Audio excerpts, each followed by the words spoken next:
नमस्कार दोस्तों, स्वागत है आपका स्टडी फॉर सिविल सर्विसेज में। देखिए स्टडी फॉर सिविल सर्विसेज के छात्र हैं तो ये वाला टेलीग्राम जरूर ज्वाइन करके रखिए। यूट्यूब चैनल में हमारे साथ है तो भी ये वाला टेलीग्राम ज्वाइन करना बहुत ज्यादा जरूरी है। सारे नोटिफिकेशन, सारे अपडेट, सारे मोस्ट इंपोर्टेंट पिक्स, सारा रिवीजन सब कुछ यहाँ पे बताया जाता है। दोस्तों, भारतीय राष्ट्रीय आंदोलन का ये पूरा वीडियो हम लोग देख रहे थे और ये हिंदी माध्यम की श्रृंखला है, जैसा कि आप पिछले कई वीडियोस से देख रहे हैं। यहाँ पे अगला पार्ट है और इस अगले पार्ट में ये टेबल बनी हुई है। सबसे पहले इस टेबल को देख लेते हैं, इसमें कौन कौन सी चीज़ें हैं। तो एक तरफ आप देख रहे हैं, ये पिछले वाले वीडियो में भी चल रही थी, यहाँ भी जारी है, अभी खत्म नहीं हुई थी। देखिए यहाँ पे डेट दी हुई है, ये 1849 की तारीख है। उसके बाद यहाँ पर संस्था का नाम दिया है, या जो संगठन होते हैं, ग्रुप होते हैं, उनके नाम दिए। साथ ही साथ उनका क्षेत्र दिया है, उनका जो कार्य क्षेत्र था या उनकी स्थापना का जो स्थान था वो दे रखा है। तो आप सबसे पहले देखिए परमहंस मंडली को, और ये जो परमहंस मंडली है इसका क्षेत्र अगर देखा जाए तो बम्बई है। बम्बई यानी तत्कालीन मुंबई, महाराष्ट्र। और इसका काम क्या था, कोई भी जो संस्था होती है वो स्थापित होती है तो उसके पीछे कोई ना कोई उद्देश्य होता है, बड़ा उद्देश्य होता है। और बड़ा उद्देश्य यही था कि जाति पाति का जो भेदभाव था उसको समाप्त करना, उसी के लिए इसे लॉन्च किया गया था। तो यहाँ पर जातीय बंधनों को दूर करने का प्रयास ये इसके द्वारा किया जा रहा था। पुनर्जागरण का जो समय आता है भारतवर्ष में, ये पूरे विश्व में देखा जाता है समय समय पर, लेकिन भारत में जब आता है तो भारत में मुख्य रूप से जो पुनर्जागरण की स्थितियाँ हैं वो धर्म पर केंद्रित रहती हैं। इसको आप पुनर्जागरण कहिए चाहे नवजागरण कहिए, लेकिन ये जो पूरा दौर रहता है इसमें धर्म के शुद्धिकरण का प्रयास किया जाता है। क्योंकि इससे पहले वैदिक धर्म या जो सनातन सभ्यता थी वो इतना ज़्यादा जाति पाति के अधीन हो गई थी कि उसमें एक ऊंचा तबका बन गया था और एक जो था वो पैरों की जूती बन गया था, यानी एकदम निम्न वर्ग बन गया था। और ऐसे में शोषण की बहुतायत हो गई थी, और शोषण इस कदर जब बढ़ जाता है तो विद्रोह की आंधियाँ भड़कती हैं, और वो भड़क रही थी। और लोग वहाँ से छिटक कर या पलायन करके दूसरे धर्मों की ओर या दूसरी सभ्यताओं की ओर रुख कर रहे थे। अंग्रेज भी इसका फायदा उठाते थे। अंग्रेजों का भी समय आ चुका था, आप देख रहे हैं कि 1849 का टाइम है, तो अंग्रेज भी इसका भरपूर लाभ लेते थे। तो ऐसी स्थिति में ये आवश्यक हो गया था कि जो भारतीय समाज सुधारक है वो समाज को परिष्कृत करने का बीड़ा उठाए, और ऐसा वो करते हैं। और इसके लिए विभिन्न संस्थाओं, विभिन्न संगठनों की स्थापना होती है ताकि इसका परिष्कार करके अंदर की बुराइयों को पहले हम समाप्त करें। क्योंकि मनुष्य के अंदर जब बुराइयां होती हैं तभी वो हारता है। बाहर से कोई लाख हराने का प्रयास कर ले, जब तक आप अंदर से खुद कमजोर नहीं रहेंगे या दोषी नहीं रहेंगे तब तक आप पराजित नहीं हो सकते। तो अंदर से आपको मजबूत होना यानी आत्मबली होना आवश्यक है। और आत्मबल ऐसे नहीं आता है, आत्मबल के लिए अच्छे गुणों की आवश्यकता होती है। यहाँ आप देख लीजिए 1849 परमहंस मंडली बम्बई इसका क्षेत्र है और जातीय बंधनों को ये दूर करने का प्रयास करती है। 1851 का देखिए रहनुमाई मजदयासन, ये क्या है, रहनुमाई मजदयासन सभा है और ये पारसियों का धर्म सुधार आंदोलन है। आप अभी तक देख रहे थे कि सनातन सभ्यता या हिंदू धर्म में ही परिष्कार की चीज़ें चल रही थी, लेकिन अन्य जो धर्म थे जैसे इस्लाम है, इस्लाम के अंदर भी बुराइयां आ गई थी समय के साथ। रूढ़िवादिता सबसे बड़ी बुराई थी, और रूढ़िवादिता ऐसी चीज़ होती है कि जो मनुष्य को आगे नहीं बढ़ने देती, प्रगति का जो पथ होता है उसको अवरुद्ध कर देती है।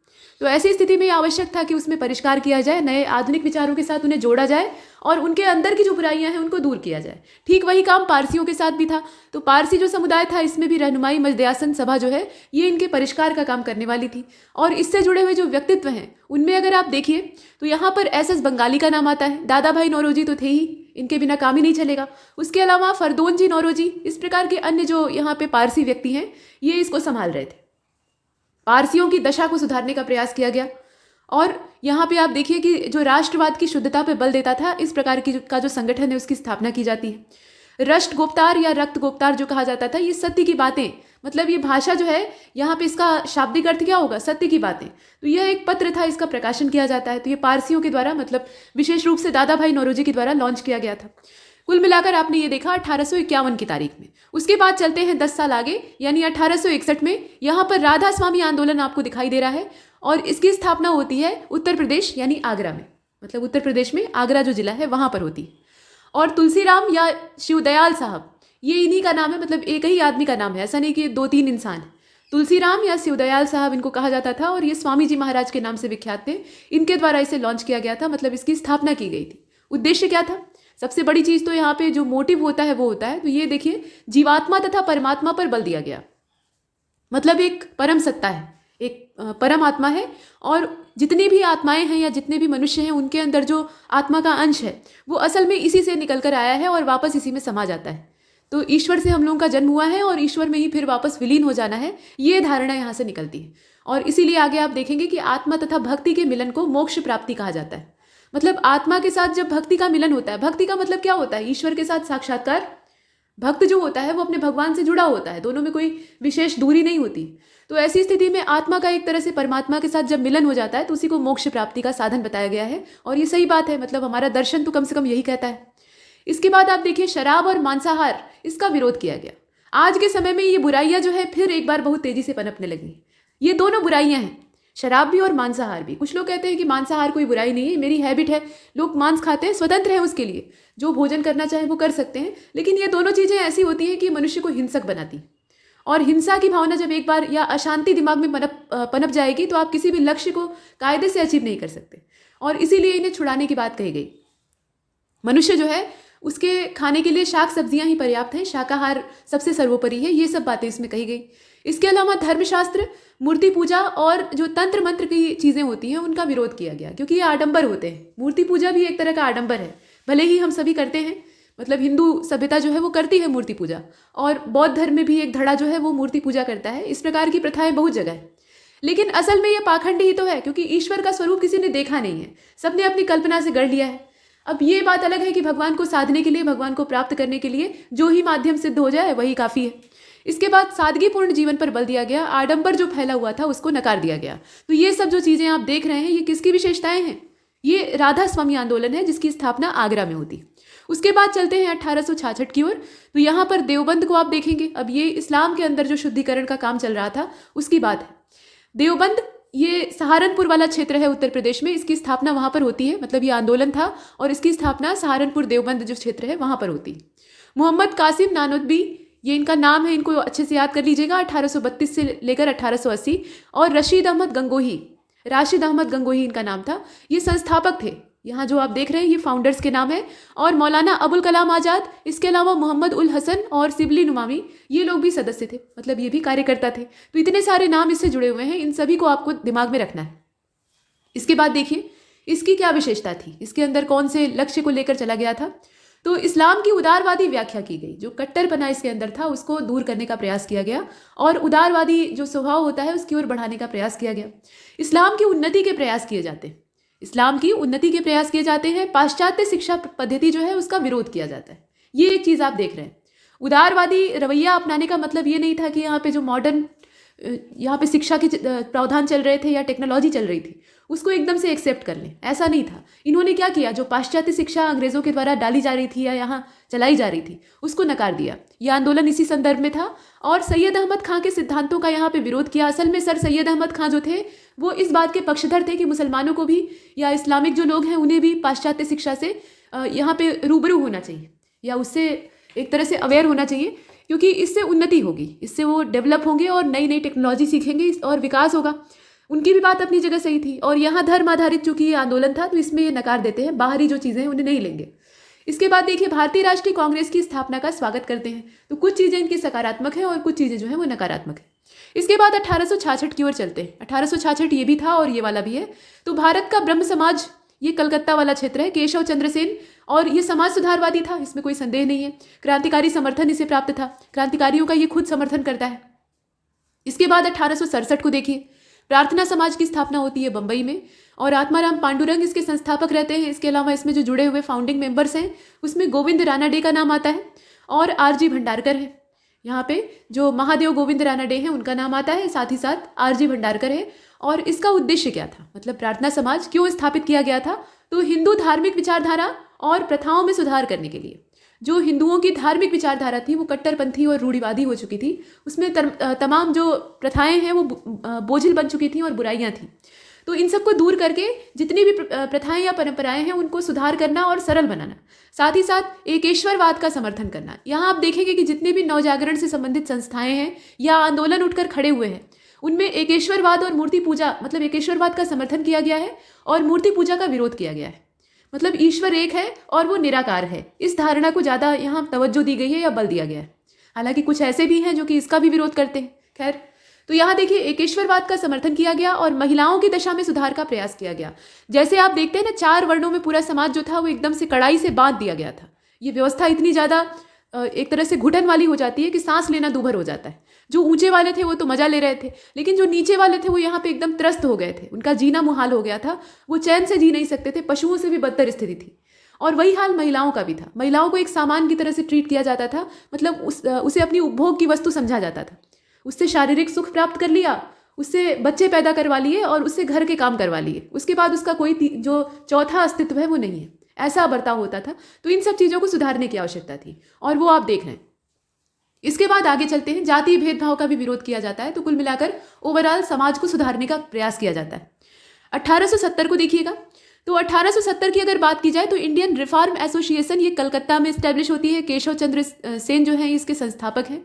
और इसका काम क्या है, तो बाल विवाह के विरुद्ध जनमत बनाने का प्रयास किया गया, महिलाओं की सामाजिक दशा को सुधारने का प्रयास किया गया। ये भी महिलाओं के उन्नयन के लिए काम कर रहा था, साथ ही साथ ये बाल विवाह को भी रोकने का प्रयास कर रहा था। तो ये दोनों एक दूसरे से जुड़े हुए हैं। मतलब बाल विवाह में नुकसान ज़्यादा किसका होता है, लड़की का होता है।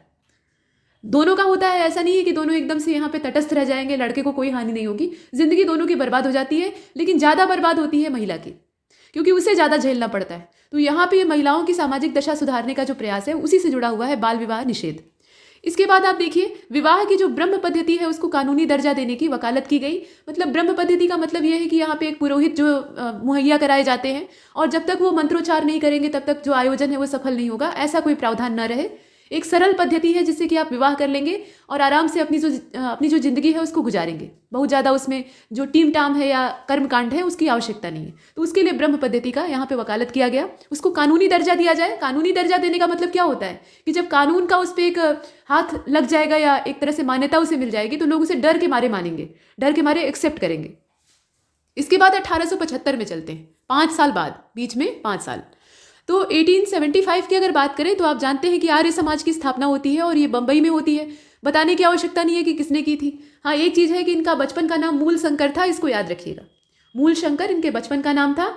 और ये मूर्ति पूजा के एकाएक विरोधी कैसे हो गए, जबकि इनका जन्म एक बहुत ही परंपरागत जो ऑर्थोडॉक्स ब्राह्मण फैमिली होती है उसमें हुआ था। तो उसके बावजूद ये इस प्रकार का बर्ताव क्यों करने लगे? असल में एक शिवरात्रि का दिन था और शिवरात्रि के दिन रात्रि जागरण होता है, मतलब रात में लोग जगते हैं। ये माता पार्वती और भगवान शिव की शादी की सालगिरह है, तो रात में लोग जगते हैं और रात में यहाँ भी जागरण हो रहा था। तो जो बच्चे थे यानी मूल शंकर, ये अपनी बाल्य अवस्था में थे, ये मंदिर में रखवाली कर रहे थे। शिवालय में जो चढ़ावा चढ़ा था उसकी रखवाली कर रहे थे। एकाएक देखते हैं कि शिवलिंग पर बहुत सारा मिष्ठान चढ़ा हुआ है, यानी मीठा चढ़ा हुआ है, और एक चूहा आकर शिवलिंग के ऊपर चढ़कर उस मीठे को खा रहा है। तो इस बच्चे के मन में ये धारणा पैदा होती है कि ये भगवान शिव अगर पत्थर की मूर्ति के अंदर मौजूद हैं तो ये चूहे को भगा क्यों नहीं देते, मतलब उसके मन में ऐसा विचार आता है। और उसके बाद अगर ये पत्थर की मूर्ति में भगवान शिव रहते तो जरूर ऐसा करते, लेकिन वास्तविकता क्या है कि इस पत्थर में कुछ भी नहीं है, लोग झूठ बोल रहे हैं। भगवान तो ऊपर कहीं मतलब एक परम सत्ता के रूप में रह रहे हैं, मूर्तियों में उनका वास नहीं होता है। तो मूर्ति पूजा पर से इनका विश्वास उठ जाता है। उसके बाद ये उसके घोर विरोधी हो जाते हैं। ये उनके विचार थे। अब इसके बाद देखिए, हिंदुओं को अपने धर्म में गहरी आस्था रखने की सलाह दी। ये धर्म विरोधी नहीं थे। कुछ लोगों को ये लगता है कि आर्य समाजी जो होते हैं वो धर्म विरोधी होते हैं, नहीं, ये वैदिक परंपरा का समर्थन करते हैं और ये व्यवहारिकता को बल देते हैं। मतलब जो कल्पना वाली बातें हैं या कोरी बकवास है उसको ये नकार देते हैं। पाखंडों से इनका कोई वास्ता नहीं होता है। ये सीधे साधे जो नियम होते हैं उस पर चलते हैं। वेदों की ओर लौटो इनका नारा था। तो वेद में जो चीज़ें लिखी हुई हैं वो इस प्रकार की कट्टर नहीं है जितना कि उन्हें मनुष्य ने बना दिया है। ठीक, तो हिंदुओं को अपने धर्म में गहरी आस्था रखने की सलाह दी। हिंदू धर्म में सुधार का प्रयास किया। हिंदुओं के धर्मांतरण को रोकने का प्रयास किया। आप देखते हैं कि ये जो दौर है ये इतना बेकार है, मध्यकाल वाला और आधुनिक काल वाला, कि मध्यकाल में बाहर से आने वाले जो अरबी आक्रमणकारी हैं वो धर्मांतरण करवाते हैं। उसके बाद आप देखिए आधुनिक भारत में जो ईसाई आते हैं बाहर से, क्रिश्चियनिटी है, चाहे वो पुर्तगाली हो, चाहे अंग्रेज हो, चाहे कोई भी हो, वो भी धर्मांतरण पर काफ़ी बल देते हैं। पुर्तगाली तो एकदम हिंसक हो जाते हैं इसके लिए। तो ये सब चीज़ें बहुत परेशान करने वाली थी। कोई भी व्यक्ति हो, किसी भी धर्म का हो, अगर वो उसी धर्म में रहता है और उस धर्म में सुधार की बातें करता है तो ये तारीफ वाली बात है। लेकिन वो वहाँ से छोड़कर पलायन करके दूसरे रास्ते को अपना ले कि वहाँ पे हम बच जाएंगे, तो ये गलत है। जहाँ पर आप हैं वहीं पर रहिए और वहीं पर परिष्कार करिए। तो ये चीज़ें आप देख रहे हैं। इसके बाद देखिए यहाँ पर वेदों की सर्वोच्च जो महत्ता है उसको फिर से स्थापित किया। वेदों की ओर लौटो इनका नारा था। और ब्राह्मणों के विशेषाधिकार और मूर्ति पूजा, अंधविश्वासों आदि का विरोध किया। इसके साथ साथ दयानंद एंग्लो वैदिक स्कूल जो होता है उसकी स्थापना की। DAV कॉलेज आप पढ़ते होंगे, दयानंद एंग्लो वैदिक स्कूल या कॉलेज, ये इसका नाम। DAV स्कूल जो है ये अक्सर आपको जैसे बनारस में दिख जाएगा इस प्रकार से। तो ये पूरा आपने देखा आर्य समाज का कार्यक्रम, और ये स्वामी दयानंद सरस्वती के द्वारा चलाया गया था। काफ़ी प्रशंसनीय था। इसके बाद आगे बढ़ते हैं। आगे जो सारणी बनी हुई है इसमें आप अलीगढ़ आंदोलन को देखेंगे। अलीगढ़ जो यूनिवर्सिटी है उसकी स्थापना होती है, मतलब यहाँ पे स्कूल लिखा हुआ है, तो ये भी 1875 का ही है, ठीक है। इसकी जो डेट है वो 1875 की है। अब यहाँ आप देखें कि अलीगढ़ आंदोलन, ये अलीगढ़ स्कूल से 1877 में मोहम्मडन एंग्लो ओरिएंटल कॉलेज की स्थापना कालांतर में अलीगढ़ मुस्लिम विश्वविद्यालय में परिवर्तित हो जाता है। तो आजकल जो आप AMU देखते हैं उसी का ये प्राचीन स्वरूप है। अब यहाँ अगर आप देखें तो सर सैयद अहमद खां, जिनका कि पीछे जो देवबंद आंदोलन था उसमें विरोध चल रहा था, तो उनके द्वारा इसकी स्थापना की जाती है। अलीगढ़ स्कूल के संस्थापक कौन है? ये सर सैयद अहमद खां है। इनका टाइम देख लीजिएगा, 1817 से लेकर 1898। अब इनका काम क्या था, इन्हें आप देख सकते हैं, धार्मिक तर्कवाद तथा इसके द्वारा जितनी भी चीज़ें हो सकती हैं उससे इस्लाम में सुधार लाना। धार्मिक तर्कवाद का मतलब ये होता है कि धर्म जो बताया, मतलब धर्म नहीं बताता है, यहाँ पे जो धर्म के ठेकेदार होते हैं वो बताते हैं असल में, और धर्म के ठेकेदार ये हर धर्म में होते हैं, ये भी बात है। ये मतलब ऐसा नहीं है कि सिर्फ हिंदू धर्म में ही होते हैं, ये इस्लाम में भी होते हैं, ईसाइयत में भी होते हैं। जो सिख होते हैं वहाँ भी धर्म के ठेकेदार होते हैं। धर्म के ठेकेदार का मतलब धर्म गुरु से नहीं होता है। ये लोग जो है ये पाखंडी होते हैं, ये पाखंड को ज़्यादा बढ़ावा देते हैं। तो ये लोग क्या करते हैं, धर्म का एक ऐसा स्वरूप लोगों के सामने रखते हैं जो कि भ्रामक होता है, और लोग मजबूर होकर डर के मारे कि भगवान नाराज हो जाएंगे अगर हम ऐसा नहीं किए, उसको मानते हैं। तो यहाँ आप देख रहे हैं कि धार्मिक तर्कवाद जो है उसको बढ़ावा इन्होंने दिया। यानी धर्म जो कह रहा है, यानी धर्म के जो ठेकेदार कह रहे हैं, उसको जरा अपने मन से सोच कर देखो, क्या वो सही है? क्या वो तुम्हारे जीवन के लिए सही है? क्या तुम्हारे उन्नयन के लिए सही है? मतलब अपनी विचारशीलता को यहाँ बढ़ाओ। ये नहीं कि जो जिधर अंगुली दिखा दिया उधर ही भागने लगे, ऐसा नहीं। इसके बाद तो यहाँ पर इनके विचार कुछ हद तक विवेकानंद जी से मिलते थे, जो कि खुद कहते थे कि पहले सुनो सबकी, लेकिन अपने विवेक का यहाँ पे इस्तेमाल करो, सोच समझकर जो तुम्हारे लिए उपयुक्त हो उसे तुम स्वयं चुनो। तो वही बात है। इसके बाद देखिए, तर्कवाद और वैज्ञानिक दृष्टिकोण का ये समर्थन करते हैं। तर्क और विज्ञान का गहरा नाता है, तो जब आप बात तर्क की कर रहे हैं तो विज्ञान अपने आप आकर घुस जाएगा। तो यहाँ पर विज्ञान को भी ये बढ़ावा देते हैं और टेक्नोलॉजी को अपनाने की बात करते हैं।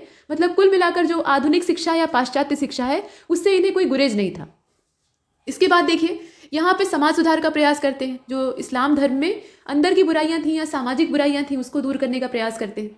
सर सैयद अहमद खान ने साइंटिफिक सोसाइटी की स्थापना की, क्योंकि इन्हें ये पता लग गया था, और ये बात सही है, कि जब तक वैज्ञानिक नॉलेज या वैज्ञानिक ज्ञान जो है वो मुस्लिम कम्युनिटी के अंदर नहीं होगा तब तक वो डेवलप नहीं हो पाएंगे। धर्म का ज्ञान अपनी जगह है, लेकिन समय जब बदलता है तो समय के साथ हमें भी परिवर्तित होना पड़ता है, और यहाँ पर विज्ञान और टेक्नोलॉजी से नाता जोड़े बिना हमारा विकास नहीं हो पाएगा। तो ये चीज़ ये कहते थे।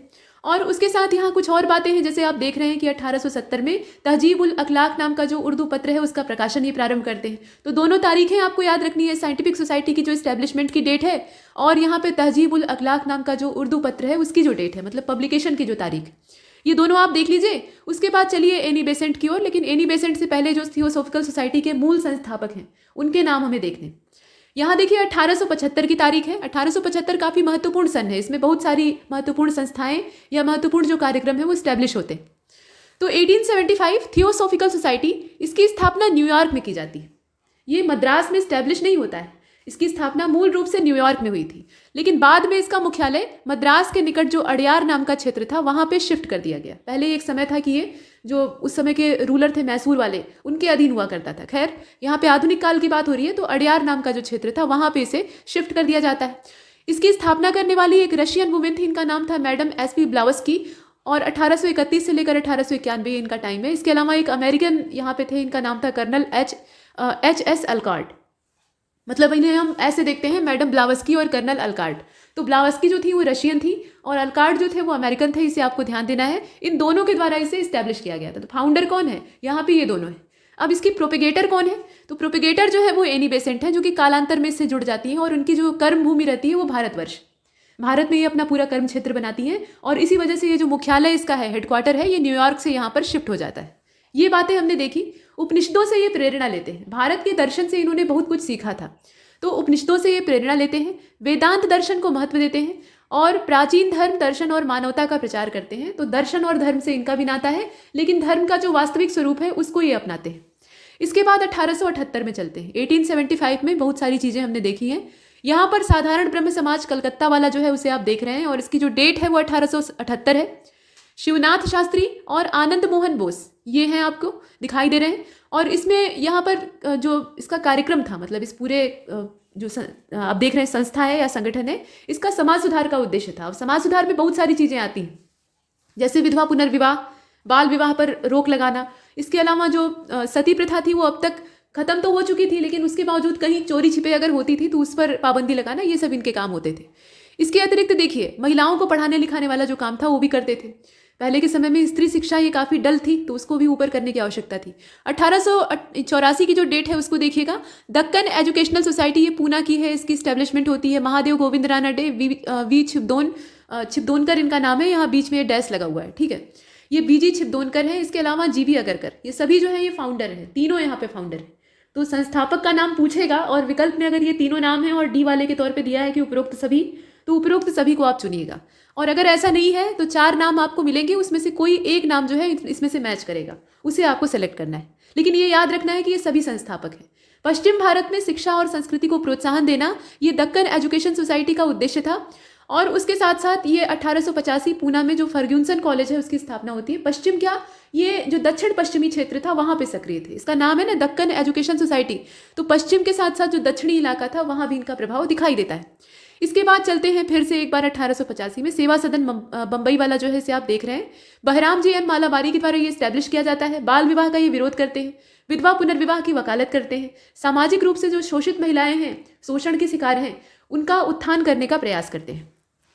इसके बाद 1887 तो देव समाज की स्थापना लाहौर में होती है। यहाँ आप देखिए, देव समाज की स्थापना लाहौर में होती है। शिव नारायण अग्निहोत्री इसके संस्थापक होते हैं और इसके जो धार्मिक सिद्धांत थे, इसके जितने भी यहाँ पे रिलीजियस पॉलिसीज थी या प्रिंसिपल्स थे, वो आपस में मैच करते थे। मतलब ऐसी सामाजिक आचार संहिता का यहाँ पे निर्माण करना इनका उद्देश्य था जिसमें रिश्वत, जुआ, शराब, मांसाहारी भोजन पर प्रतिबंध का प्रावधान हो, क्योंकि ये जितनी भी बुराइयां हैं ये चरित्र को भ्रष्ट करती हैं। मतलब जितने भी यहाँ पे आप देख रहे हैं ना, ये क्रियाकलाप ये चरित्र को नुकसान पहुंचाते हैं। मनुष्य जो है वो बहुत ज़्यादा डेवलप नहीं हो सकता। अब ये नहीं है कि मांसाहारी लोग डेवलप नहीं होते हैं, बात वो नहीं है, लेकिन मांसाहार के साथ जब ये चीज़ें जुड़ जाती हैं, मतलब जुआ, शराब, रिश्वत वगैरह, तो ये काफ़ी भ्रष्ट हो जाता है। ठीक, इसके बाद आगे चलते हैं। यहाँ देखिए 1889 अहमदिया आंदोलन, कादिया जो क्षेत्र था, मतलब ये गुरदासपुर जिला है पंजाब का, वहाँ से शुरू होता है। और अहमदिया आंदोलन के संस्थापक आप जानते ही हैं कि मिर्जा गुलाम अहमद थे। इनका जो समय है उसे ध्यान दीजिएगा, 1839 से लेकर 1908। और ईसाई मिशनरियों के प्रहार से इस्लाम का बचाव करना, हिंदू धर्म में पुनर्जागरण लाने का प्रयास करना, फिर से पुनर्जागरण लाने का प्रयास करना, सार्वभौमिक धर्म में आस्था करना। और मिर्जा गुलाम अहमद ने स्वयं को मसीहा की संज्ञा दी, मतलब खुद को क्या कहा, एक मसीहा कहा। और उसके साथ साथ इन्होंने भगवान कृष्ण का अवतार भी अपने आप को बताया। तो इनकी दोनों धर्मों में आस्था थी, मतलब ये इस्लाम से तो जुड़े ही थे निसंदेह, उसके अलावा ये हिंदू धर्म में भी आस्था रखते थे या उसे सम्मान करते थे। तो यहाँ पे भगवान कृष्ण का ये स्वयं को अवतार बताते हैं। इसके अलावा बहरीन ए अहमदिया नाम की जो पुस्तक है, इसमें इनके जो सिद्धांत हैं उनकी व्याख्या दिखाई देती है। बहरीन ए अहमदिया इसे कहा जाता है। तो ये कुल मिलाकर था अहमदिया आंदोलन 1889।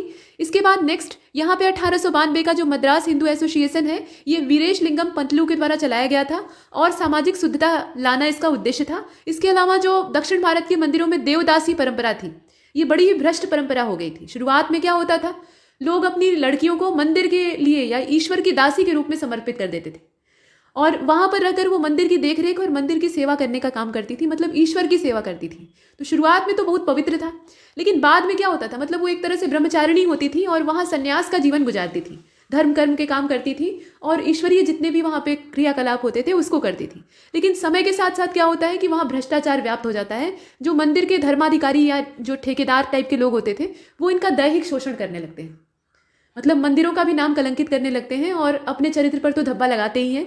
इस प्रकार की जो प्रथाएं हैं वो दिखाई देती हैं, मतलब नाचना, गाना, नृत्य करना और उसके साथ साथ इनसे मतलब रास रंग करवाना, ये सब चीज़ें दिखाई देती हैं। तो ये बुराइयां थी और दासी जो प्रथा थी इसका विरोध करते हैं ये, मतलब मद्रास क्षेत्र का ये पूरा इलाका है। इसके बाद आप देखिए 1897, ये है रामकृष्ण मिशन, यहाँ पर आप नीचे देख रहे हैं।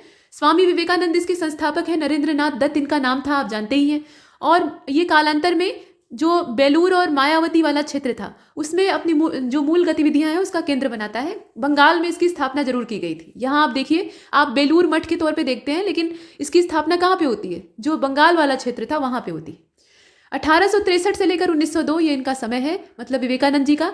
रामकृष्ण परमहंस को अगर देखा जाए, जो कि इनके गुरु थे, तो उनका जो टाइम है वो 1834 से लेकर 1886 है। ये विवेकानंद के गुरु भी थे और उनके प्रेरणा स्रोत भी थे। और विवेकानंद को जानने वाले जो उनके संबंधी थे वो कहते थे कि परमहंस ने इनकी जिंदगी खराब कर दी, क्योंकि लोगों को ये अपेक्षा थी कि विवेकानंद इतने विलक्षण और कुशाग्र बुद्धि के नवयुवक हैं कि ये अपने भविष्य में बहुत आगे जाएंगे, मतलब कोई बढ़िया ओहदा प्राप्त करेंगे या बहुत ज़्यादा धन इकट्ठा करेंगे, एक सफल जिंदगी बिताएंगे। सफल जिंदगी का मतलब ये है कि ऐशो आराम वाली एक जो शानो शौकत वाली जिंदगी है वो बिताएंगे। बहुत ही विलक्षण बुद्धि के ये स्वामी थे। लेकिन जब ये रामकृष्ण परमहंस के संपर्क में आते हैं तो इनके व्यक्तित्व में बहुत तेजी से बदलाव होता है। इनकी उदंडता जाती रहती है, खत्म हो जाती है, और इनके अंदर एक दार्शनिक भाव पैदा हो जाता है। तो इससे जो इनके संबंधी रहते हैं, रिश्तेदार रहते हैं, वो चिंतित होते हैं, परेशान होते हैं। एक तो जीविकोपार्जन की बड़ी गंभीर समस्या इनके सामने खड़ी हो गई थी, तो भूखों मरने की नौबत पहले से ही आई हुई थी, और उसमें ये जो दार्शनिक विचार हैं उनको झारा करते थे, तो इससे लोगों को परेशानी होती थी। तो कुल मिलाकर ये अलग अलग विचार हैं। लेकिन अगर ये गृहस्थी में रम गए होते तो संसार को विवेकानंद कैसे प्राप्त होते? ठीक है, अब यहाँ देखिए, जो प्राचीन भारतीय धर्म ग्रंथ हैं उनकी वैदिक मान्यताओं और वेदांत की मान्यताओं इत्यादि के आधार पर हिंदू धर्म का पुनरुत्थान करना, ये रामकृष्ण मिशन जो था या विवेकानंद जी, उनका उद्देश्य था। जाति प्रथा का ये बहिष्कार करते थे, सामाजिक उत्पीड़न को ये नकारते थे, मतलब ये नहीं होना चाहिए, इसका विरोध करते थे। हिंदू समाज में जितने भी अंधविश्वास व्याप्त थे उनका ये विरोध करते थे। महिलाओं की स्थिति और शिक्षा में सुधार का समर्थन करते थे। तो कुल मिलाकर समाज में जितने भी गिरे हुए तबके थे उनको उठाने का प्रयास करते थे। इसके बाद आगे चलते हैं। यहाँ अगली जो संस्था है वो है भारत धर्म महामंडल, और इसके संस्थापक है मदन मोहन मालवीय, और इसके अलावा दीनदयाल शर्मा, गोपाल कृष्ण गोखले, ये सब नाम आपको दिखाई दे रहे हैं। वाराणसी क्षेत्र था, भारत धर्म महामंडल इसका नाम था, और ये रूढ़िवादी हिंदू संगठन था। रूढ़िवादी था, मतलब आप देख रहे हैं कि अभी तक सुधार की लहर चल रही है और यहाँ पे रूढ़िवादी विचारधारा दिखाई दे रही है। तो असल में ये आप देख रहे हैं ना, मदन मोहन मालवीय, ये जो मालवीय जी थे इन्होंने काम तो बहुत अच्छे किए, लेकिन इनके अंदर एक दोष था, ये बहुत ही कट्टर थे। मतलब हिंदू धर्म में जो कट्टरपना होता है वो इनके अंदर था, ये सबसे बड़ी कमी थी, और सब बढ़िया था और कोई भी कमी नहीं थी। ठीक, तो ये इसके संस्थापक हैं। इसके अलावा जितने भी मेंबर आप देख रहे हैं ये लोग कट्टर हिंदू थे। तो यहाँ पर रूढ़िवादी हिंदूवादी जो संगठन है उसके तौर पे सनातन धर्म का ये समर्थन करते हैं, लेकिन आर्य समाज के सिद्धांतों का विरोध करते हैं। आर्य समाज में जितने सिद्धांत थे आपने देखा कि वो काबिले तारीफ थे, तो उसका ये विरोध क्यों कर रहे थे? क्योंकि ये जो पीछे की परंपराएं थी, यानी जो एकदम रूढ़िवादी और जो एकदम से कठोर परंपराएं थी, उसी पर चलना चाहते थे। और हाँ, ये वर्ण व्यवस्था का समर्थन करते थे, यानी जातिवाद को ये समर्थन देते थे। इसके बाद चलते हैं आगे। यहाँ पर 1905 का आप देखिए तो द सर्वेंट इंडिया सोसाइटी यानी बम्बई की स्थापना, मतलब बम्बई में इसकी स्थापना होती है। संस्थापक कौन है? तो गोपाल कृष्ण गोखले का नाम आप देख ही रहे हैं। दलितों की दशा सुधारने का प्रयास किया जाता है, और उस समय पड़ा था भीषण अकाल, तो अकाल पीड़ितों की सहायता करना ये भी उद्देश्य था। इसके बाद 1909 को आप देखेंगे तो 1909 में पूना सेवा सदन इसकी स्थापना होती है, और इसके जो संस्थापक हैं उसमें जी.के. देवधर और रमाबाई रानाडे का नाम आता है। आर्थिक उन्नति का प्रयास किया जाता है, महिलाओं के रोजगार का समर्थन किया जाता है, क्योंकि महिलाएं अगर आत्मबली होंगी, उनके अंदर खुद का स्वावलंबन आएगा, तो इससे समाज में सुधार आएगा, और ये सही बात है। इसके बाद 1910 को देखिएगा। 1910 में निष्काम कर्म मठ ये पूना में स्टैब्लिश होता है, और इसके जो संस्थापक थे वो डी.के. कर्वे थे। उनका पूरा नाम आप यहाँ पे देख रहे हैं, धोंडो केशव कर्वे। ठीक, महिलाओं की शिक्षा के लिए काफ़ी ज़्यादा प्रयास करते हैं, उसका प्रसार करते हैं, मतलब जो महिलाएं हैं उन्हें भी पढ़ा लिखा होना चाहिए। उसके बाद देखिए विधवाओं की दशा में सुधार का प्रयास करते हैं। पूना में महिला विश्वविद्यालय की स्थापना करते हैं, मतलब ये संप्रति मुंबई कहा गया है, तो आप देख सकते हैं, क्षेत्र का नाम दिया है।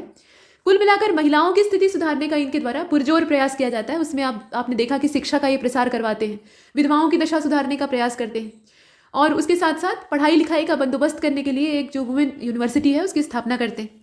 इसके बाद 1910 में ही यहाँ देखिए भारत स्त्री मंडल कलकत्ता में स्थापित होता है, सरला बाला देवी चौधरानी के द्वारा। इन्हें देवी चौधरानी भी कहा जाता है। महिलाओं के उद्धार और शिक्षा का जो प्रचार प्रसार उनमें होना चाहिए उसको करने का ये प्रयास करती हैं। इसके बाद सोशल सर्विस लीग, यहाँ नीचे देखिए, ये नारायण मल्हार जोशी की है, और सामान्य जन की जो दशा थी उसको सुधारने का प्रयास इसमें किया गया। स्कूल और पुस्तकालयों की स्थापना की गई, मतलब पढ़ाई लिखाई को काफ़ी ज़्यादा प्रोपिगेट करने की कोशिश की गई। इसके बाद 1914 में चलते हैं तो सेवा समिति इलाहाबाद यानी प्रयागराज की जो आप देख रहे हैं, ये हृदयनाथ कुंजरू के द्वारा एस्टैब्लिश की जाती है। समाज में सुधार लाना, इसके अलावा समाज सेवा करना, शिक्षा का प्रसार करना, सामाजिक रूप से पिछड़े लोगों की दशा सुधारने का प्रयास करना, ये सब इसके उद्देश्य हैं, जैसा कि आपने यहाँ पर देखा। इसके बाद 1914 सेवा समिति बॉय स्काउट एसोसिएशन ये बंबई में एस्टैब्लिश होती है। श्री राम वाजपेयी इसके संस्थापक या फाउंडर थे, आप इन्हें देख रहे हैं।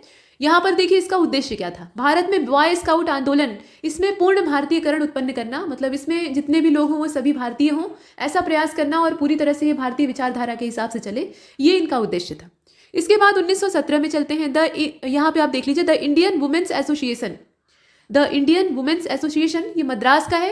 एनी बेसेंट के द्वारा इसे इस्टेब्लिश किया जाता है। भारतीय महिलाओं की दशा सुधारने का प्रयास इसके द्वारा किया जाता है। अखिल भारतीय महिला सम्मेलन का वार्षिक आयोजन होता है। ये सारे क्रियाकलाप इसके सौजन्य से किए जाते हैं। आगे बढ़ते हैं। इसके बाद जो अगला इसमें पक्ष है, यहाँ से देखिए अब कुछ नई बात शुरू हो रही है। पीछे तो हमने कुछ संस्थाओं के नाम देखे और ये देखा कि समाज सुधार में उनका योगदान कहाँ पर और कैसे है। यहाँ देखिए भारतीय राष्ट्रीय कांग्रेस के अधिवेशनों की पूरी लिस्ट है। इंडियन नेशनल कांग्रेस के जितने भी सेशन हुए हैं वो सभी महत्वपूर्ण हैं और उसमें से कुछ तो बहुत ही खास है। जहाँ पर कुछ इंपॉर्टेंट इवेंट्स हुए हैं या घटनाएं हुई हैं तो उनका समय आपको याद रखना है, वहाँ पर कौन अध्यक्ष बना ये याद रखना है और मतलब उसका वेन्यू भी आपको याद रखना है, स्थान देखना है। साथ ही साथ महत्वपूर्ण तथ्य, ये सबसे ज़्यादा ज़रूरी है। देखिए सबसे पहले 1885 28 दिसंबर, कांग्रेस की स्थापना भी 1885 में ही होती है। A.O. ह्यूम के सहयोग से होती है। मतलब अंग्रेजों का ही ये प्लान ही रहता है, सेफ्टी वाल्व तैयार करना, ये अंग्रेजों की ही योजना रहती है। तो डफरिन के सौजन्य से होता है। कुल मिलाकर अंग्रेज ये चाहते थे कि बीच में एक प्रेशर को कंट्रोल करने वाला, जो यहाँ पे राष्ट्रवाद का प्रेशर उबल रहा है और गुस्सा अंदर एकदम से तैयार हो रहा है और कभी भी फट सकता है, तो उसको नियंत्रित करने के लिए एक सेफ्टी वाल्व इसमें लगा दिया जाए ताकि यहाँ से जो भाप है वो निकलती रहे, मतलब भाप यहाँ से नियंत्रित रहे। कहने का मतलब ये है कि आंदोलन न फिर से खड़ा हो जाए। तो जो बुद्धिजीवी तबका था या जो पढ़े लिखे अभिजात्य लोग थे, उन्हें अपने फेवर में करने के लिए सरकार ने या अपना भक्त बनाने के लिए ये पार्टी स्थापित की थी। सरकार का यही उद्देश्य था कि ये लोग राजनीति में उलझ जाएंगे, सरकार की एक राजनीतिक पार्टी यहाँ स्टैब्लिश कर दी गई है तो ये उसके मेंबर बन के हमारा विरोध नहीं करेंगे। और यही वो लोग थे जो कि लोगों को, मतलब आम जनता को ये बताने का प्रयास करते थे या बताते थे कि आप गुलाम हैं और गुलामी अच्छी चीज़ नहीं होती है, आपको आज़ाद होना चाहिए और आज़ादी के लिए मिलकर प्रयास करना होगा। तो जब ये बताने वाला आदमी ही अंग्रेज़ों का गुलाम बन जाए तो फिर बात ही क्या है, तब तो अंग्रेज़ों की एकदम यहाँ पे पौ बारह हो जाएगी। लेकिन ऐसा नहीं हुआ। ये जो अभिजात्य वर्ग था ये यहाँ पर घुसकर अब एक राजनीतिक दल की तरह से इसे खड़ा करता है और उसके बाद इसी के सहारे पूरी आज़ादी की लड़ाई लड़ी जाती है। तो आइए देखते हैं। यहाँ पर 1885 28 दिसंबर की तारीख है। स्थान बम्बई है। मतलब ये पहले तो इसका जो वेन्यू है वो कलकत्ता वाले हिस्से में तय रहता है, लेकिन होता यह है कि वहाँ पे महामारी फैली रहती है और महामारी और अकाल की जो स्थितियाँ होती हैं उसी को देखते हुए मद्देनज़र यहाँ बम्बई में इसको आयोजित किया जाता है। पहले जो इसके अध्यक्ष थे वो व्योमेश चंद्र बनर्जी थे। WC बनर्जी को आप देख रहे हैं, इनका पूरा नाम था व्योमेश चंद्र बनर्जी। अच्छा, बंगाली लोग जो होते हैं उनके नाम बड़े ही अच्छे अच्छे होते हैं, ये पहले से ही है। उनके नाम एकदम टॉप क्वालिटी के होते हैं, मतलब उनका अर्थ काफ़ी अच्छा होता है। तो यहाँ आप देख रहे हैं व्योमेश चंद्र बनर्जी। ऐसे नाम आपको पूरे देश में इतने अच्छे क्वालिटी के नहीं दिखाई देंगे। इसके बाद देखिए महत्वपूर्ण तथ्य, प्रथम अधिवेशन यहाँ पे होता है। पहला अभी स्टैब्लिश हुआ था तो पहला वाला होता है। 72 प्रतिनिधि यहाँ पे भाग लेते हैं। इसमें जो मेंबर पहली बार भाग लेते हैं वो कितने 72 हैं। कांग्रेस के जो उद्देश्य थे, मतलब आगे ये संगठन या संस्था जो है ये कैसे काम करेगी, वो जितने भी उद्देश्य थे उन्हें यहाँ पर डिस्कस किया गया। इसके बाद जो अगला अधिवेशन है वो होता है 1886 में। कलकत्ता में इसका आयोजन होता है। दादा भाई नौरोजी इसके अध्यक्ष रहते हैं। यहाँ पर आप देखेंगे कि जो भाग लेने वाले लोग हैं उनकी संख्या बढ़ जाती है। 436 जो रिप्रेजेंटेटिव्स हैं वो भाग लेते हैं। और पहले जो गैर हिंदू अध्यक्ष थे, यहाँ देखिए पहले जो गैर हिंदू अध्यक्ष थे वो यहाँ पे चुने जाते हैं। भारतीय राष्ट्रीय कांग्रेस और राष्ट्रीय कॉन्फ्रेंस का आपस में विलय हो जाता है। एक पार्टी पहले से चल रही थी, हालांकि उसे अंग्रेजों का उतना समर्थन या जो सपोर्ट था वो नहीं प्राप्त था। ये थी राष्ट्रीय कॉन्फ्रेंस। तो ये आकर भारतीय राष्ट्रीय कांग्रेस के साथ विलय हो जाती है, अर्थात दोनों के उद्देश्य एक हो जाते हैं। इसके बाद 1887 दिसंबर के मौसम में ही ये अधिवेशन चल रहा है। तो मद्रास इसका वेन्यू है और सैयद बदरुद्दीन तैयब जी, इन्हें हम लोग बदरुद्दीन तैयब जी के नाम से जानते हैं। इनका पूरा नाम जो है ये सैयद बदरुद्दीन तैयब जी है। ये पहले मुस्लिम अध्यक्ष चुने जाते हैं और इस अधिवेशन में 607 जो प्रतिनिधि हैं वो हिस्सा लेते हैं। कांग्रेस के सेशन बहुत महत्वपूर्ण होते हैं और लोग सोचते हैं या लोगों को ये लगता है, सही बात भी है, कि ये बहुत ढेर सारे हैं, याद कैसे होंगे। तो याद करने का एक तरीका है, आप रट्टा मत लगाइए, कई बार पढ़ लीजिए, रोज एक बार या 2 बार पढ़ा करिए, इससे दिमाग में वो रहेगा। और वहाँ जब 4 विकल्प आपके सामने होंगे तो आराम से आप उसमें से एलिमिनेट कर सकते हैं। 4 विकल्प वाले प्रश्नों में ये समस्या नहीं होती है कि आप रटे रहेंगे तभी वहाँ पर कर पाएंगे, ऐसा नहीं है। 2 बार अगर पढ़ा भी है तो वहाँ आपका दिमाग आपको बता देगा। फिलहाल देखिए, तो यहाँ पे पहले मुस्लिम अध्यक्ष थे। मुसलमानों से राष्ट्रीय आंदोलन में अधिकाधिक संख्या में भाग लेने की अपील की जाती है। मतलब यहाँ पे एक मुस्लिम जो है वो अध्यक्ष चुना जाता है और मुसलमानों से भी ये आह्वान किया जाता है कि वो भी इस राष्ट्रीय यज्ञ में योगदान दे, और ये आवश्यक था। उसके बाद 1888 में चलते हैं तो ये 28-29 दिसंबर की तारीख पर आयोजित होता है सेशन। इलाहाबाद इसका वेन्यू है और जॉर्ज यूले ये इसके अध्यक्ष हैं। ये पहले अंग्रेज थे, यूरोपीय। यहाँ पर जो प्रतिनिधि हैं उनकी संख्या आप देखेंगे 1248। इसके बाद आगे बढ़े तो अगला वाला बम्बई में है। बम्बई में इसकी जो अध्यक्षता करने वाले व्यक्ति हैं वो सर विलियम बैडरबर्न हैं और यहाँ पर जो रिप्रेजेंटेटिव्स हैं उनकी संख्या 1889 हो जाती है। इसके बाद 1890 का जो अधिवेशन है उसको देखिएगा। यहाँ पे 28-29 दिसंबर कलकत्ता इसका वेन्यू है। फिरोज शाह मेहता इसके अध्यक्ष बनते हैं और यहाँ पर प्रतिनिधियों की संख्या 677 मात्र है। इसके बाद 1891 में चलते हैं। 26-27 दिसंबर की तारीख है। नागपुर का अधिवेशन है। आनंद चार्लू के द्वारा इसकी अध्यक्षता की जाती है। यहाँ पर जो प्रतिनिधियों की संख्या है वो 812 है। इसके बाद नेक्स्ट यहाँ फिर से इलाहाबाद वाला आ गया 1892 का। व्योमेश चंद्र बनर्जी इसकी अध्यक्षता करते हैं और यहाँ पर जो रिप्रेजेंटेटिव है उनकी संख्या 625 है। लाहौर अधिवेशन ये देखिए आप 1893 का है। 27-28 दिसंबर की तारीख है। दादा भाई नौरोजी इसके अध्यक्ष होते हैं और प्रतिनिधियों की संख्या यहाँ पे 867 होती है। इस प्रकार से आप देख रहे हैं। इसके बाद चलते हैं आगे तो यहाँ मद्रास अधिवेशन को आप देखेंगे। अल्फ्रेड वेव के द्वारा इसे यहाँ पे अध्यक्षता इसकी की जाती है और इसका जो समय है वो 1894 है। इसके बाद इसमें जो रिप्रेजेंटेटिव है उनकी संख्या आप देख रहे हैं। तो यहाँ जो संख्या ये दी हुई है ना, मतलब प्रतिनिधियों की, उसे रटने की आवश्यकता नहीं है। आप सिर्फ इतना देखिए और इधर वाला तभी देखिए या इधर वाले को तभी याद करिएगा जब यहाँ पे कोई महत्वपूर्ण घटना का उल्लेख किया जाएगा। तो चलिए देखते हैं यहाँ 1895 को। 1895 और 94 की बात की जाए। 94 को तो हमने देख लिया है। 94 वाला ये था, इसमें मद्रास वाला क्षेत्र था। अल्फ्रेड वेव के द्वारा इसकी अध्यक्षता की गई थी। इसके बाद देखिए 1895 पूना में आयोजित होता है। सुरेंद्रनाथ बनर्जी ये इसके अध्यक्ष होते हैं और यहाँ पर जो रिप्रेजेंटेटिव है उन्हें आप देख रहे हैं 1584। ये कुछ खास नहीं है। इसके बाद 1896, ठीक 1896 का 27-28 दिसंबर है। कलकत्ता इसका वेन्यू है और यहाँ पे M.A. सयानी जो है ये इसके अध्यक्ष होते हैं। इसके बाद अमरावती वाला क्षेत्र यहाँ पे 1897 का सेशन हेल्ड किया जाता है और इसके जो अध्यक्ष हैं वो M.C. शंकरन है।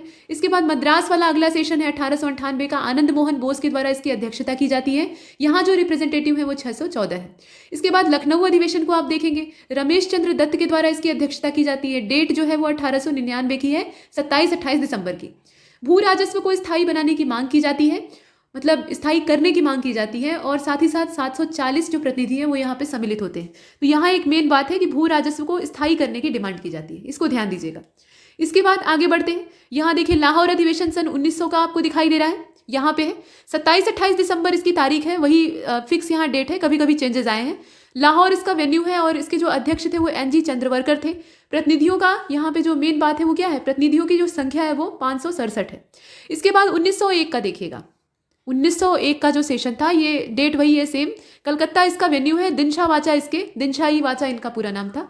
तो दिनशा वाचा इसके अध्यक्ष थे। प्रतिनिधियों की संख्या आप देख ही रहे हैं 1896, माफ कीजिएगा 896।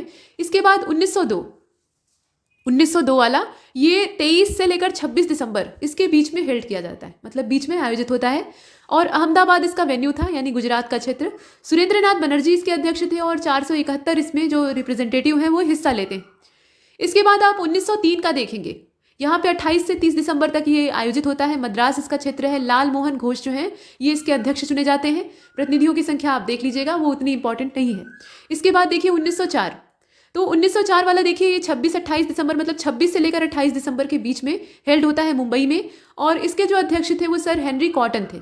ठीक है, प्रतिनिधियों की संख्या जो है वो 1000 है, वो ठीक है, उसे देख लीजिएगा। इसके बाद बनारस वाला 1905 का जो सेशन था वो कहाँ पे आयोजित होता है, बनारस में। तो इस प्रकार के जो सेशन है उनको ध्यान दीजिएगा क्योंकि यहाँ पे ये महत्वपूर्ण है। महत्वपूर्ण इसलिए नहीं है क्योंकि ये बनारस में हेल्ड किया गया है, महत्वपूर्ण इसलिए है क्योंकि यहाँ हो चुका था बंगाल विभाजन, मतलब बंग भंग और कर्जन की जो प्रतिक्रियावादी नीतियाँ थी उसकी यहाँ पर आलोचना की जाती है, मतलब एकदम एक मत से आलोचना होती है। और इसमें जो भाग लेने वाले रिप्रेजेंटेटिव थे वो 758 थे। इसके अध्यक्ष का नाम याद रखेंगे आप, गोपाल कृष्ण गोखले। इसके बाद 1906 कलकत्ता में आयोजित होता है और दादा भाई नौरोजी इसके अध्यक्ष होते हैं। स्वराज शब्द का पहली बार इस्तेमाल किया गया था। इस प्रकार की जो चीज़ें हैं ये याद रखनी है, इसको दिमाग में रखना है। बाकी जो रिप्रेजेंटेटिव है उनसे कोई मतलब नहीं, ठीक है।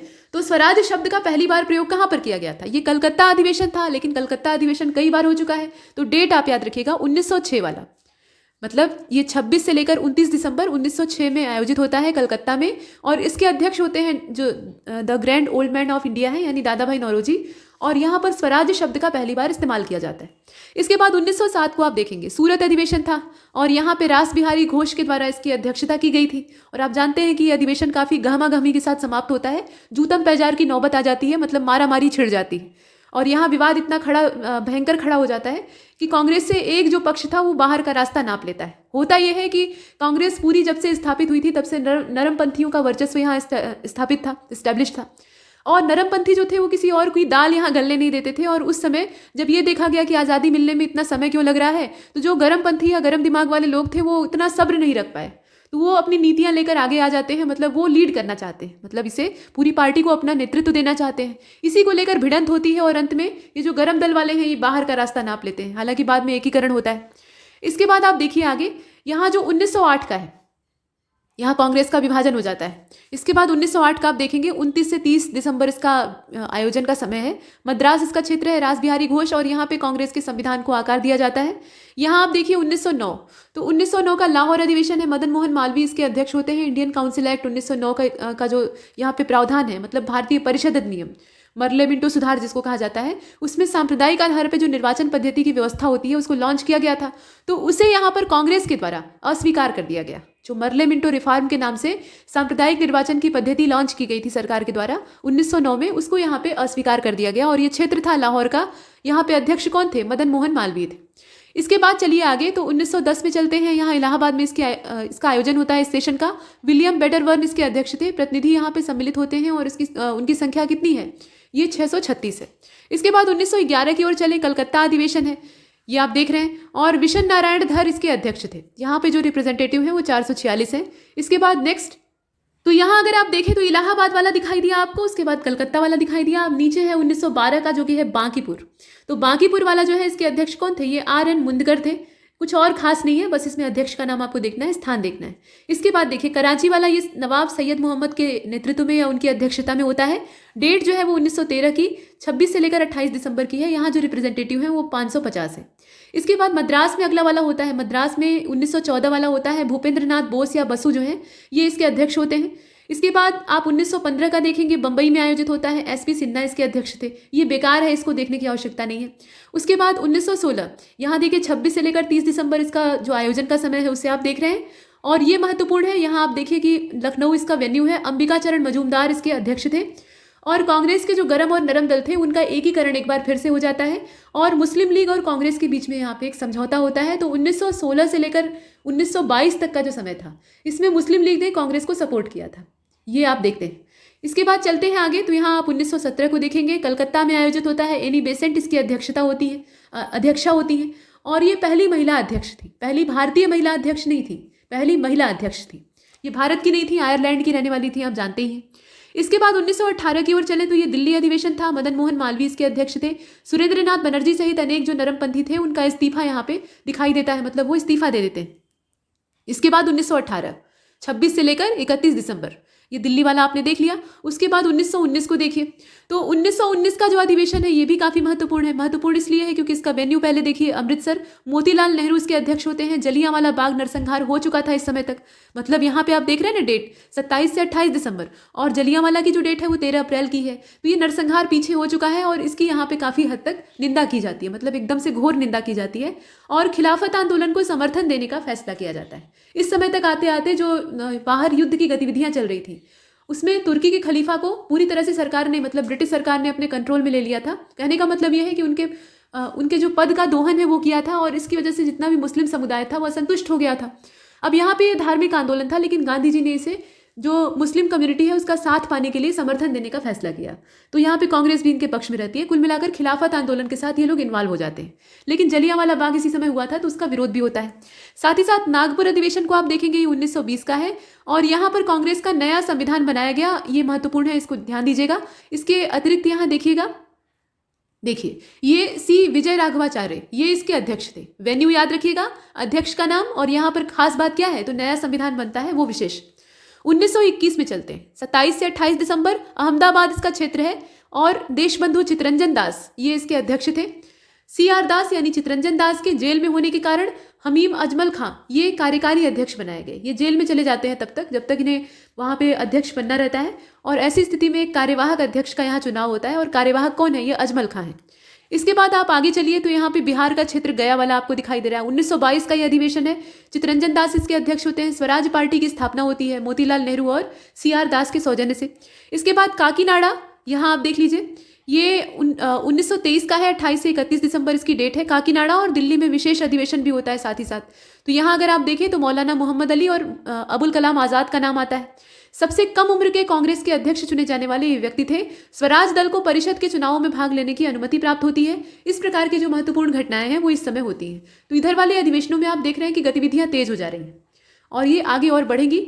इसके बाद नेक्स्ट यहाँ देखिए, गया और काकीनाडा के बाद नीचे बेलगांव अधिवेशन है और आप जानते हैं कि इसमें महात्मा गांधी पहली बार जो है मतलब अध्यक्ष के पद पे चुने जाते हैं और ये अंतिम बार होता है। इसके बाद ये कभी भी अध्यक्षता नहीं करते। ये 1924 का है बेलगांव अधिवेशन।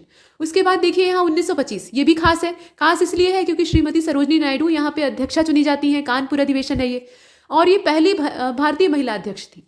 मतलब पहली महिला अध्यक्षा कौन थी? वो एनी बेसेंट थी, लेकिन पहली भारतीय महिला अध्यक्षा कौन थी? तो ये सरोजनी नायडू थी। इसके बाद देखिए यहाँ 1926 की तारीख है। ये 26 से लेकर 28 दिसंबर है और गुवाहाटी इसका क्षेत्र है, असम वाला। यहाँ पे अगर आप देखें तो अध्यक्ष का नाम है श्रीनिवास आयंगर। इनका पूरा नाम था एस श्रीनिवास आयंगर। इसके बाद 1927 को देखिए, मद्रास अधिवेशन है 26-27 दिसंबर में ही होता था, जो लास्ट वीक होता था उसी में। यहाँ पे M.A. अंसारी इसके अध्यक्ष होते हैं। स्वतंत्रता का प्रस्ताव पारित होता है, ये खास बात है। साथ ही साथ साइमन कमीशन का इस समय तक तहलका हो जाता है तो उसका बहिष्कार कर दिया जाता है। मतलब बहिष्कार क्यों किया जाता है ये हमने पिछले वीडियो में देखा है कि 7 सदस्यीय आयोग रहता है और उसमें जितने भी मेंबर्स रहते हैं या जितने उसके अध्यक्ष वगैरह हैं वो सब यूरोपीय हैं, अंग्रेज हैं, कोई एक भी भारतीय नहीं है। और इनका काम क्या है? भारतीय जो क्षेत्र है उसमें कामकाज की समीक्षा करना। तो ये सरासर अन्याय वाली बात है और इसीलिए इसका विरोध होता है। इसके बाद आप 1928 के अधिवेशन को देखेंगे। ये 28 से 31 दिसंबर का है। कलकत्ता इसका क्षेत्र है। मोतीलाल नेहरू इसके अध्यक्ष हैं और पहली जो अखिल भारतीय युवा कांग्रेस है उसकी स्थापना होती है। इसके बाद लाहौर अधिवेशन, ये 1929 का है। हालांकि लाहौर वाले काफ़ी सारे पीछे हो चुके हैं, लेकिन ये बहुत खास है। खास इसलिए है क्योंकि इसमें एक शपथ ली जाती है, पूर्ण स्वराज्य का प्रस्ताव पारित होता है। ये रिजोल्यूशन है। जवाहरलाल नेहरू इसके अध्यक्ष होते हैं और रावी नदी के तट पर ये लाहौर में आयोजित होता है। पूर्ण स्वराज्य का प्रस्ताव पारित होता है। कार्यकारिणी समिति को सविनय अवज्ञा आंदोलन प्रारंभ करने की अनुमति प्राप्त होती है। मतलब असहयोग आंदोलन को रद्द करने के बाद से लोग गांधी जी के पक्ष से थोड़ा सा पीछे खिसक गए थे, लेकिन अभी जब सविनय अवज्ञा की घोषणा की जाती है, दांडी मार्च जैसा जो साहसिक काम है वो किया जाता है, तो इससे एक बार फिर से लोगों की भावनाएं और लोगों का सहयोग गांधी जी के साथ जुड़ने लगता है और यहाँ गांधी जी आंदोलन के केंद्र बन जाते हैं और सविनय अवज्ञा वाला जो क्षेत्र है वो पारित होता है। इसके बाद आगे चलिए 1931 को देखिए। 29 मार्च को ये कराची में आयोजित होता है। वल्लभ भाई पटेल इसके अध्यक्ष होते हैं और यहाँ तक आते आते ये अंग्रेजों से बातचीत वाला जो काम है वो थोड़ा और तेज हो जाता है। तो गांधी इरविन समझौते का अनुमोदन किया जाता है, मतलब इसे यहाँ पे सपोर्ट किया जाता है। और मौलिक अधिकारों के प्रस्ताव, ध्यान दीजिएगा, इससे प्रश्न बने हैं। मौलिक अधिकारों के प्रस्ताव और राष्ट्रीय आर्थिक कार्यक्रम को स्वीकृति दी जाती है। मौलिक अधिकारों के प्रस्ताव को स्वीकृति दी जाती है और जो राष्ट्रीय आर्थिक कार्यक्रम है उसको स्वीकृति दी जाती है। ये महत्वपूर्ण बातें हैं और ये सब होती है कराची अधिवेशन में, जिसकी जो डेट है वो 29 मार्च 1931 की है। इसके बाद 1932 में चलते हैं, 31 के बाद। तो ये दिल्ली वाला वेन्यू है और यहाँ पे जो इसके अध्यक्ष होते हैं वो अमृत रणछोड़ दास सेठ रहते हैं। ठीक, आगे चलिए यहाँ पे 1933 वाले को देखिए। तो 1933 का जो यहाँ पे अधिवेशन है ये कलकत्ता में आयोजित होता है। 1 अप्रैल की तारीख है। यहाँ देखिए डेट अब चेंज हो रही है थोड़ा सा, मतलब पीछे दिसंबर वाला आपने देखा, अभी अप्रैल आ गया। श्रीमती S.N. सेन गुप्ता ये इसकी अध्यक्षा होती हैं। इसके बाद बम्बई का क्षेत्र है, 1934 डेट है। डॉक्टर राजेंद्र प्रसाद इसके अध्यक्ष होते हैं और कांग्रेस समाजवादी जो पार्टी है, कांग्रेस समाजवादी पार्टी जयप्रकाश नारायण वाली, उसकी स्थापना होती है। इसके बाद देखिए 1936, तो लखनऊ अधिवेशन है। जवाहरलाल नेहरू इसके अध्यक्ष थे और अध्यक्ष ने कांग्रेस से यह आग्रह किया कि वो समाजवाद को अपना लक्ष्य घोषित करें। अध्यक्ष ने कांग्रेस से यह आग्रह किया कि समाजवाद को अपना लक्ष्य घोषित करें। असल में समाजवाद एक ऐसा विचार था जो कि उस समय के युवा वर्ग को बहुत ज़्यादा आकर्षित करता था और जो वरिष्ठ लोग थे वो इसका विरोध करते थे या इसका फेवर नहीं करते थे। तो आप देखेंगे कि जितना समाजवादी तबका है या समाजवादी आंदोलन था उसमें युवाओं की भागीदारी सर्वाधिक थी। अब यहाँ पे अध्यक्ष यानी नेहरू जी भी इसे सपोर्ट करते हैं। उसके बाद देखिए 1937, ये 27-28 दिसंबर की तारीख है। फैजपुर इसका क्षेत्र है, फैजपुर अधिवेशन। जवाहरलाल नेहरू इसके अध्यक्ष होते हैं। पहला अधिवेशन जो कि गांव में हुआ था। प्रश्न पूछा गया है कि कौन सा कांग्रेस का ऐसा अधिवेशन था जो कि पहली बार गांव में हेल्ड किया जाता है यानी आयोजित होता है, तो ये फैजपुर अधिवेशन था। इसके बाद अब चलिए यहाँ पे 1938 और 1939 की जो तारीख है उसको देखिए। तो 1938 और 1939 ये दोनों अधिवेशन जो थे ये सुभाष चंद्र बोस के नाम हो गए। मतलब 1938 वाली स्थिति तो कुछ ऐसी थी कि यहाँ हरिपुरा अधिवेशन है और सुभाष चंद्र बोस ये इसके अध्यक्ष चुने जाते हैं और वो बैलों से जुते हुए एक शानदार रथ पर सवार होकर अपनी शोभा यात्रा के तौर पे अपने प्रशंसकों से मिलने जाते हैं। मतलब प्रचंड बहुमत के साथ ये विजयी होते हैं, बहुत लोकप्रिय हो जाते हैं। और जवाहरलाल नेहरू की अध्यक्षता में राष्ट्रीय योजना समिति का गठन भी इसी समय में होता है। ठीक है, इसके बाद देखिए 1939, तो 1939 का जो समय है ये 10 मार्च को आयोजित होता है। ये वाला जो सेशन था ये फरवरी में हेल्ड किया जाता है, और जो त्रिपुरी यानी मध्य प्रदेश में आयोजित होने वाला ये अधिवेशन है कांग्रेस का, ये 10 मार्च को होता है। और एक बार फिर से सुभाष चंद्र बोस यहाँ पर विजयी होते हैं अच्छे खासे मतों के साथ, ये बढ़त दर्ज करते हैं और जीत जाते हैं। बहुमत अब भी इनके साथ है, लोकप्रियता भी इनके साथ है, और इनके अंदर जुनून की भी कोई कमी नहीं थी। लेकिन यहाँ पर गांधी जी के साथ इनके विचार पहले से ही टकरा रहे थे, यानी मेल नहीं खा रहे थे। और यहाँ तक आते आते जो विरोध है वो एकदम स्पष्ट हो जाता है। गांधी जी के कैंडिडेट रहते हैं पट्टाभी सीतारमैया, मतलब वो अपनी तरफ से खड़ा किए रहते हैं, और गांधी जी को ये पूरी उम्मीद रहती है कि मेरा नाम उनके साथ लगा हुआ है तो सीतारमैया तो जीतेंगे। लेकिन ऐसा नहीं होता है। सुभाष चंद्र बोस का जुनून, उनकी विद्वता, उनका जो व्यक्तित्व का आकर्षण था, उनका व्यक्तित्व कैसा था, चुंबकीय व्यक्तित्व था, उनके सामने सीतारमैया टिक नहीं पाए। गांधी जी का हाथ उनके ऊपर जरूर रहा होगा, गांधी जी के अंदर आकर्षण था, लेकिन सीतारमैया में वो आकर्षण नहीं था, इसीलिए वो सुभाष चंद्र बोस के आगे नहीं टिक पाते हैं, वो फेल कर जाते हैं। अब इसके बाद ये होता है कि गांधी जी कहते हैं कि ये सीतारमैया की हार नहीं है, ये मेरी हार है, और इससे सुभाष चंद्र बोस को धक्का लगता है कि भाई गांधी जी जो है वो दुखी हो गए हैं। तो यहाँ कुल मिलाकर ये होता है कि अब शांति बहाल करने का एकमात्र रास्ता है कि मुझे बाहर हो जाना चाहिए। अगर मैं इस पार्टी से बाहर निकल जाऊंगा तो पार्टी भी ठीक ढंग से चलेगी और मैं भी अपना काम एक तरीके से कर पाऊंगा। और उसके बाद ये निकलकर फॉरवर्ड ब्लॉक की स्थापना करते हैं। तो ये पूरा प्रावधान है, यहाँ आप देख रहे हैं। ऐसा नहीं है कि सुभाष चंद्र बोस गांधी जी के विरोधी थे या गांधी जी इनका विरोध करते थे, ऐसा कुछ नहीं था। विचार अलग थे, बस वैचारिक मतभेद था। जो यहाँ पे मतभेद है वो था, मनभेद नहीं था। इसके बाद चलते हैं आगे। यहाँ देखिए राजेंद्र प्रसाद जो है वो इनके इस्तीफा देने के बाद अध्यक्ष बनते हैं। मतलब वही विवाद होता है, सीतारमैया की हार मेरी हार है, तो ये सब जो वक्तव्य आते हैं तो सुभाष चंद्र बोस इस्तीफा दे देते हैं। मतलब ये बड़ी बात होती है, इस्तीफा दे देते हैं, और उसके बाद फिर राजेंद्र प्रसाद यहाँ पे अध्यक्ष बनाए जाते हैं। इसके बाद 1940 को देखिए, तो 1940 का जो समय था, यहाँ तक आते आते ये जो विभाजन वाला खतरा था एकदम सिर पर आ चुका था। मतलब पाकिस्तान की साफ साफ मांग की जाती। तो रामगढ़ अधिवेशन ये है, मौलाना अबुल कलाम आज़ाद इसके अध्यक्ष थे। इसके साथ साथ 1946 का आप देखेंगे तो मेरठ में आयोजित होता है, 23 नवंबर की तारीख है। जेबी कृपलानी इसके अध्यक्ष थे। 1947 को देखिए, यहाँ पे आप देख रहे हैं 1947 का दिल्ली में आयोजित होता है, और इसके जो अध्यक्ष थे वो डॉक्टर राजेंद्र प्रसाद थे। 1948 का 18 से 19 दिसंबर को आयोजित होता है जयपुर में, और पट्टाभी सीतारमैया ये इसके अध्यक्ष थे। आखिरकार इनका स्वप्न जो है वो साकार होता है, कांग्रेस के अध्यक्ष चुने जाने का, लेकिन इतने लंबे समय बाद। इसके बाद चलते हैं आगे, इसके आगे की जो चीज़ें हैं उसको देखते हैं। तो यहाँ से कुछ जो थियरी है वो शुरू होती है, और 2-3 पैराग्राफ हैं। उसके बाद आप नीचे जो जातीय आंदोलन है उसे देखेंगे, ये पूरी टेबल है। खैर देखिए, यहाँ से 1932 ये तारीख दी है ना, दिल्ली अधिवेशन में मदन मोहन मालवीय को अध्यक्ष चुना जाता है। किसको कहाँ पर चुना गया वो आपने देख ही लिया है। तो यहाँ पर 1932 का जो समय था उसमें दिल्ली में कांग्रेस का अधिवेशन होता है, और वहाँ पे मदन मोहन मालवीय अध्यक्ष चुने जाते हैं। लेकिन उस समय दिक्कत ये थी कि वो जेल में थे। मतलब उन्हें तय किया गया था कि यही अध्यक्ष बनेंगे, लेकिन जब आयोजन का समय आता है तो उस समय वो जेल में रहते हैं। परिणाम ये होता है कि अमृत रणछोड़ दास सेठ, जिनका नाम आपने वहाँ देखा था, उन्हें कार्यवाहक अध्यक्ष के तौर पर चुना गया था। तो इस प्रकार से मतलब एक जने का नाम आया था, उनकी जगह पे दूसरे बन गए। तो यहाँ पे 2 लोगों के नाम की स्थितियाँ पैदा होती हैं, तो यहाँ से प्रश्न बन सकते हैं, इसे ध्यान दीजिएगा। साथ ही साथ M.A. अंसारी, M.S. कारशवर, इसके अलावा राजेंद्र प्रसाद, सरोजनी नायडू, अबुल कलाम आज़ाद, इनको भी कार्यकारी अध्यक्ष बनाया गया था। तो कार्यकारी अध्यक्ष के पद पर काम करने वाले जो व्यक्ति हैं उनके नाम आपको याद रखने हैं। इसके बाद 1933 के जो अधिवेशन का समय था उसमें अध्यक्ष चुने गए थे मदन मोहन मालवीय। उस समय भी चुने गए थे, भी मतलब एक बार और हो चुका।